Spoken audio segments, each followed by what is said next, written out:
ಎಲ್ಲರಿಗೂ ನಮಸ್ತೆ. ನನ್ನ ಹೆಸರು ವಂಶಿ.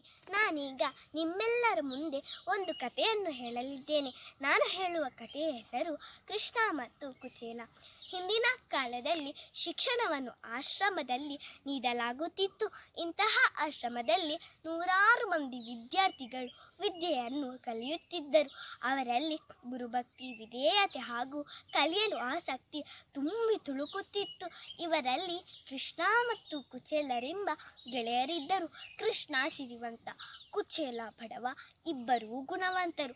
ವಿದ್ಯೆ ಕಲಿತ ನಂತರ ಅವರವರ ಮನೆಗೆ ತೆರಳಿದರು. ಕುಚೇಲನಿಗೆ ಮದುವೆಯಾಯಿತು. ಮನೆ ತುಂಬ ಮಕ್ಕಳು, ಕಡು ಬಡತನ. ಆಗ ಕುಚೇಲನ ಹೆಂಡತಿಯು, ನಿಮ್ಮ ಗೆಳೆಯ ಕೃಷ್ಣ ಸಿರಿವಂತನೆಂದು ಹೇಳುತ್ತೀರಿ, ಅವರ ಸಹಾಯದಿಂದ ನಮ್ಮ ಬಡತನವನ್ನು ನೀಗಿಸಲು ಸಾಧ್ಯವಾಗದೆ ಎಂದು ಹೇಳಿದಳು. ಆದರೆ ಕುಚೇಲನಿಗೆ ಹೆಂಡತಿಯ ಮಾತು ಸರಿ ಎನ್ನಿಸಲಿಲ್ಲ. ನನ್ನ ದರಿದ್ರ ಸ್ಥಿತಿಯಲ್ಲಿ ಹೇಗೆ ಕೃಷ್ಣನ ಮುಂದೆ ಕೈಯೊಡ್ಡಿ ನಿಲ್ಲುವುದು ಎಂದು ಯೋಚಿಸಿದನು. ಆದರೆ ಹೆಂಡತಿಯ ಒತ್ತಾಯಕ್ಕೆ ಮಣಿದು ಹರಿದ ಪಂಚೆ ಅಂಗಿಯಲ್ಲಿಯೇ ಹೊರಟು ನಿಂತನು. ಆಗ ಕುಚೇಲನ ಹೆಂಡತಿಯು, ನಮ್ಮ ಪ್ರೀತಿ ಪಾತ್ರರನ್ನು ಕಾಣಲು ಹೋಗುವಾಗ ಬರೀ ಕೈಯಲ್ಲಿ ಹೋಗಬಾರದು.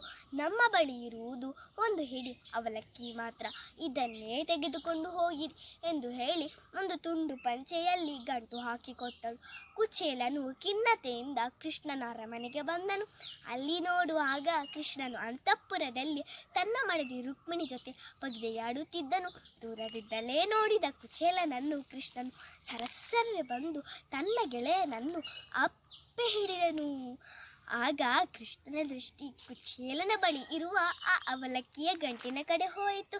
ಗೆಳೆಯ, ಆ ಗಂಟಿನಲ್ಲಿರುವುದೇನು? ನನ್ನ ಅತ್ತಿಗೆ ನನಗಾಗಿ ಏನೋ ತಿನ್ನಲು ಕಳಿಸಿಕೊಟ್ಟಂತಿದೆ ಎಂದು ಹೇಳಿ ತಾನೇ ಆ ಗಂಟನ್ನು ಬಿಚ್ಚಿ ತಿನ್ನತೊಡಗಿದನು. ಆಹಾ, ಎಷ್ಟು ರುಚಿಯಾಗಿದೆ ಎಂದು ಹೇಳಿ ಬೇಗನೆ ತಿನ್ನನು. ರುಕ್ಮಿಣಿಯು ತಿಂದು ಖುಷಿಪಟ್ಟಳು.